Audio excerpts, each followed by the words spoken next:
আমার ভাই যখন মারা গেছিল আমাদের সোনামুড়ি থানাতে মামলা করার জন্য গেছিল, তখন ওখানে সোনামুড়ি ওসি সাহেব বলছে যে 3 থেকে 4 ঘন্টা বসে রাখছে, যে এখান থেকে নুরু মোল্লা নামে এক আসামি আছে প্রধান, ওনার নামটা চার্জশিট থেকে কাটতে হবে, নাহলে ওসি সাহেব মামলা নিবে না। আজকে 4-5 দিন হয়ে গেল, আজ আমার মনে করেন ভাই কবরে একটা মনে করেন খুনি ধরা খাইল না। আমরা সোনামুড়ি প্রশাসন থেকে জবাব চাই। আমার স্বামীর বাড়ি থেকে টাকা নিচ্ছে, টাকা নেওয়ার পরে আমার স্বামী নিখোঁজের পরে আর আমার স্বামীরে আমরা পাইনি। আমরা থানায় অভিযোগ জানাইছি, থানারা আমাদের কোনো অভিযোগে নেয় নয়। থানারা বলতেছে আপনার স্বামীরা আপনারা লুকিয়েছেন, এখন আমরা স্বামীকে লুকিয়ে, তাহলে আমাদের কেস এফআইআর করে, তারা আমাদের কেস লয় না, কেস এফআইআর করে না। তারপরে যে আমরা বাড়িতে গেছি, বাড়ির যারা এলাকার মানুষেরও আমরা বলছি, এলাকার মানুষও পাত্তা দেয় না, সবাই বলে তোমরা লুকিয়েছি, এখন আমরা লুকিয়ে না। স্যার আমরা একটা পানি কাছে পানির কাছে পরে মানুষের কাছে আমরা পিছিয়ে পাই না। প্রশাসন সবার কাছে আমি বিচার চাই, আমি সরকারের কাছে আবেদন জানাই। আমার 3টা বাচ্চা, আমি কাজ দুয়ারে যাবো, সবাইকে আমার স্বামী আমার ফিরে দিতে পারবে না, টাকা পয়সা সব পাবো। আমার স্বামী আমার স্বামী ওরা মারে বলেছে, আমি বিচার বানিয়ে ওরা বিচার করে না। ঘুরে ঘুরে আমার স্বামী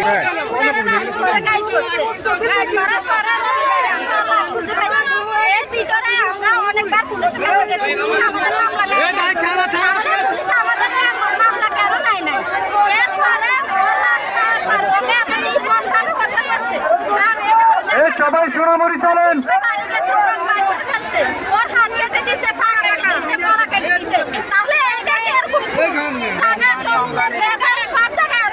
মানুষ খুব করবে নাকি? হ্যাঁ, তাহলে আজকে 8 দিন হয়ে গেছে আমরা খুনের কোনো কিছু পাইতেছি না, খুনের শাস্তি পাইতেছি না, আমরা খুনি পাইতেছি না, খুনি বাইরে গেল। প্রশাসন কেন এখনো কেস নিতেছেন না? কেন অবশ্যই খুনের পাশে ঠিক আছে।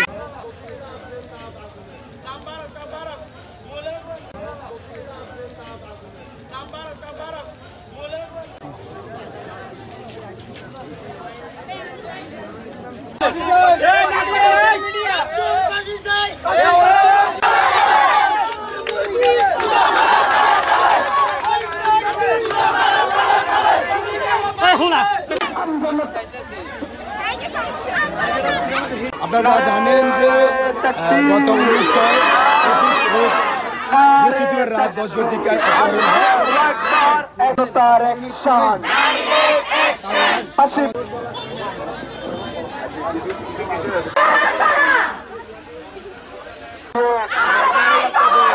আমার ভাই কবরে,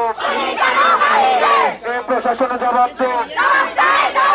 কবরে খুনি কেন? একটা খুনি ধর, ধরে ধরে জবাই কর। আমার ভাই কবরে, খুনি কেন বাহিরে? প্রশাসন জবাব দে, খুনি কেন বাহিরে? প্রশাসন জবাব দে।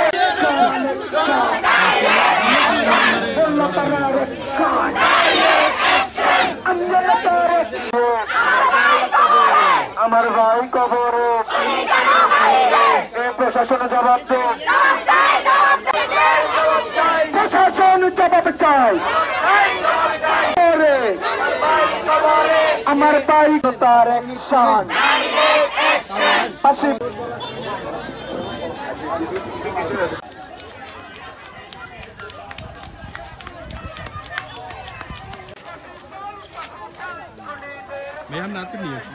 কবরে, খুনি কেন?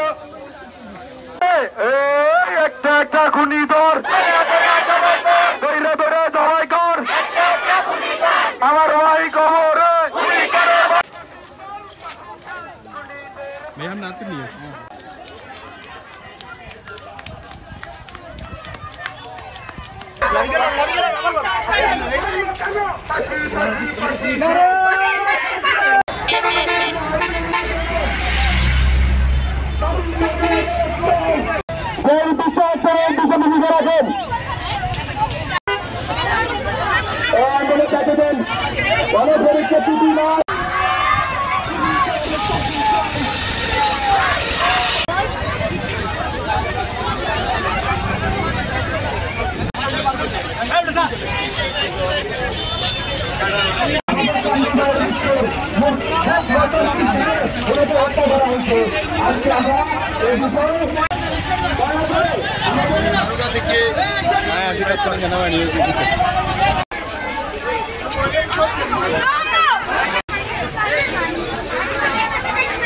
भैया लाइव पे कंटिन्यू कर लो।